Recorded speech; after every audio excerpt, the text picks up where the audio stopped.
In life, there are so many important things, but there is nothing as important as the kingdom of God. And I'm going to give you 5 reasons why that is true. Number one, the kingdom was Jesus's main topic, his main message. Everything that he came to do on earth, he was talking about the kingdom. If you look at Matthew 4:23, it tells us Jesus went throughout Galilee, teaching in their synagogues, proclaiming the good news of the kingdom, not of the church, not of religion, not of prosperity, not of all of the things, not of politics and all of the things that were important to the people here on earth. His main agenda was the kingdom of God. If he said that's his main agenda, why do you think he's giving us another main agenda? He's not. That is our main agenda. That's why it's so important. The kingdom of God is God's government, his rule, his authority restored to how he created it, restored to mankind. The whole purpose of creating earth was so that earth can look like heaven, so that the kingdom of heaven can be extended down here on earth.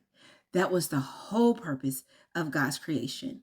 So if it's that important for him to stop whatever he was doing on earth to create all of humans, all of the creatures, all of the trees, the water, all of the things, that's what his main agenda is. That tells us that it's super duper important. Number 2, the kingdom is the priority of heaven. Matthew 6:33 says, but seek ye first. So whenever we think about priorities, it is the first thing, it's the most important thing, it's the most urgent thing. So it tells us, the Bible in Matthew 6:33, read it for yourself. But seek ye first the kingdom of God, and all these things will be added unto you. So after we seek the kingdom of God, oh, wait, and his righteousness, okay? Don't forget about that part. But seek ye first the kingdom of God and his righteousness, meaning everything that God deems as right.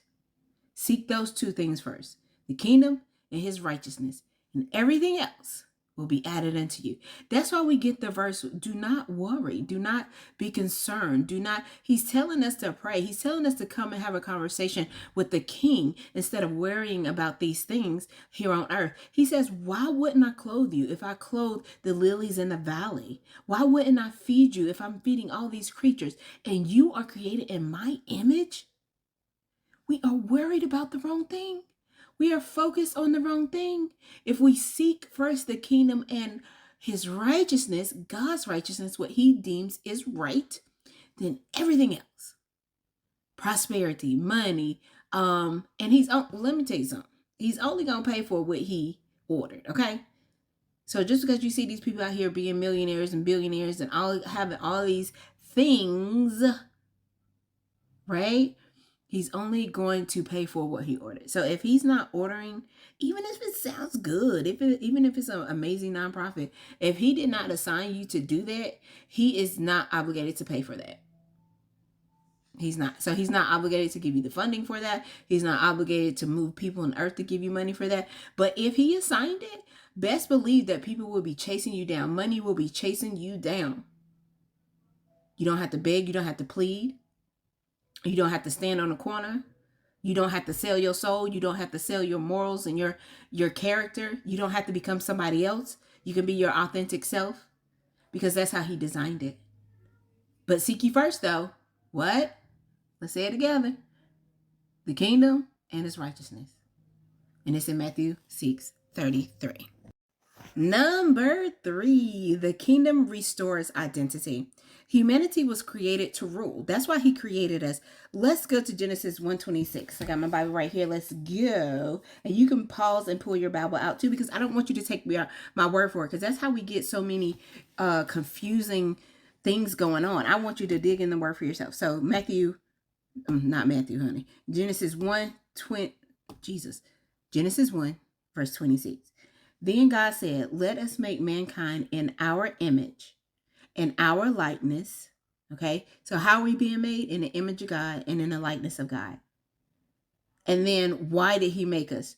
so that they may rule over the fish in the sea and the birds in the sky, over the livestock and all the wild animals, and over all the creatures that move along the ground.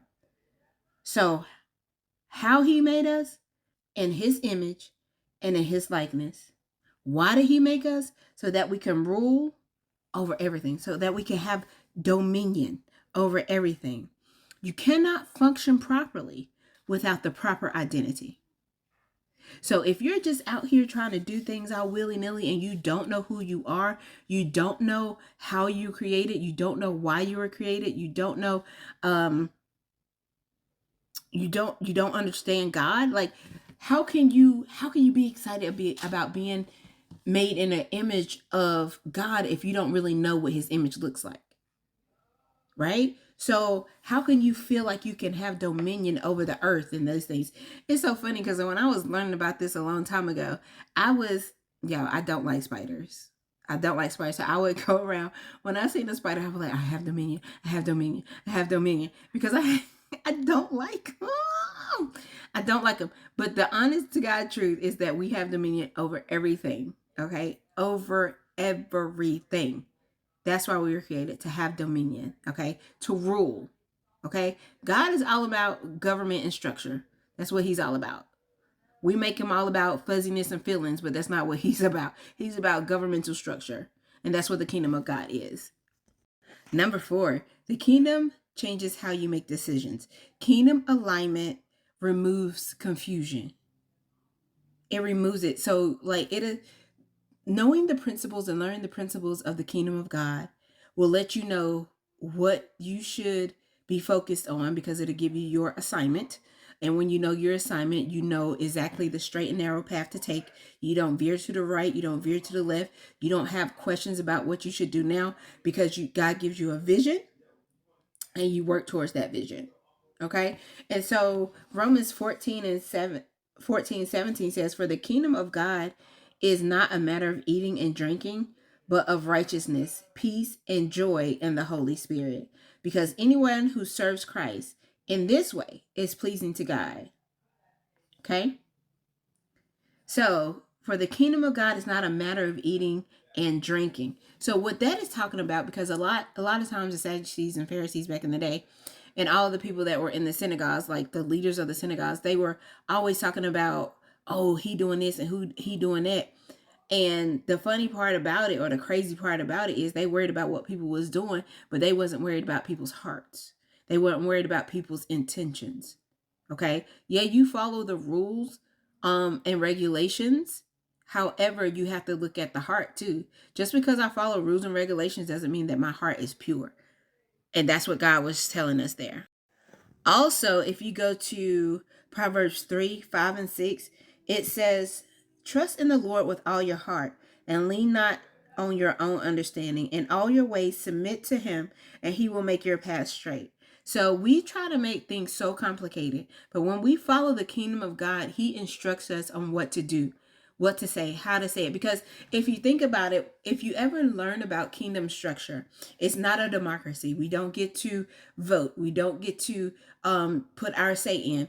There is a king, and the king and the kingdom citizens follow the king. They follow what the king says. They follow the constitution of the king. The king is who they bow down to. The king is who they reverence. The king is who they look up to. The king is the king. He is the head. And if we start looking at the kingdom of God that way, it'll simplify our lives. It won't make our lives easy by any means, because our flesh is always fighting us to do what we want to do and not follow the kingdom of God. However, it will take out decision fatigue. It will take it out, because you'll know what is yes and what is no. There will be no gray area. This is righteous, this is not. Point blank, period. Not, I think this is righteous. Oh, because it's my cousin is righteous. Oh, because my son is righteous. No, no, no, no, no. Righteous is righteous. Unrighteousness is unrighteousness. Period. There's so many more reasons, but we're going to start with 5 today. So number 5, the kingdom is eternal. Everything else is temporary. Everything else is temporary. The only thing that's eternal is the kingdom of God.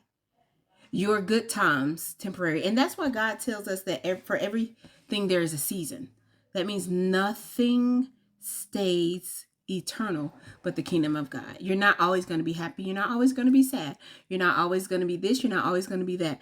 Things are not going to always be the same. For every time in your life, there's a season. It will begin and it will end. God knows that timing. The only thing that is eternal is the kingdom of God. So we should be investing in that. That is what we should be holding on to. That is what we should be studying. That is what we should be enamored with. That is what we should put all of our time, or a lot of our time, into, is the kingdom of God. So let's go to Daniel chapter 2, verse 44. And please go back, read these. I'm gonna put the description, the verses in the description. Go back, read them, read before what was happening and after what was happening. We want to get the whole context of everything.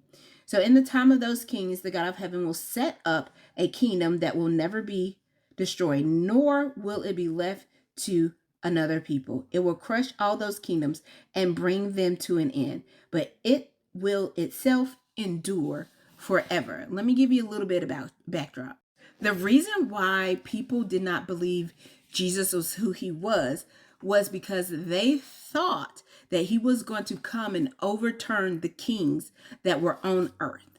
They didn't understand that when he said that he was going to establish a kingdom, he wasn't talking about a physical kingdom overthrowing Caesar, overthrowing the people that they were under authority of. He thought that he was going to come and take them out. That's what the people thought. That's not what Jesus thought. That was not his assignment. His assignment was to establish the kingdom of heaven on earth, right? Because he created us to do that, but we kind of messed that up in the beginning. Adam and Eve kind of, jacked that up. So he had to come and restore, bring it back to the original intent. That's why Jesus came. And so it was so hard for them to understand that he was the Messiah, because they thought he was going to take out the physical government.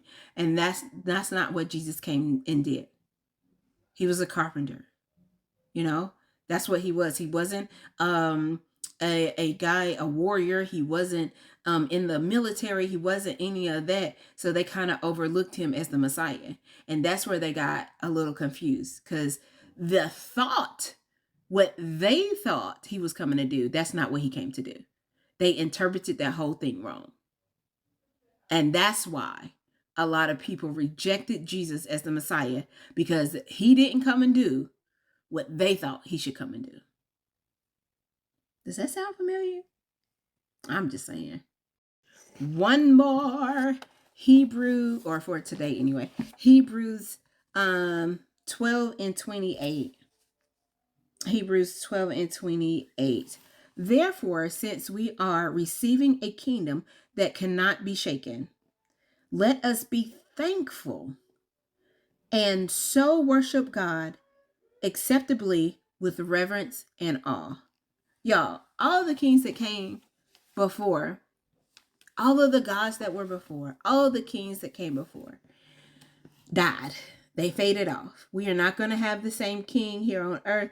Everybody, it's inevitable.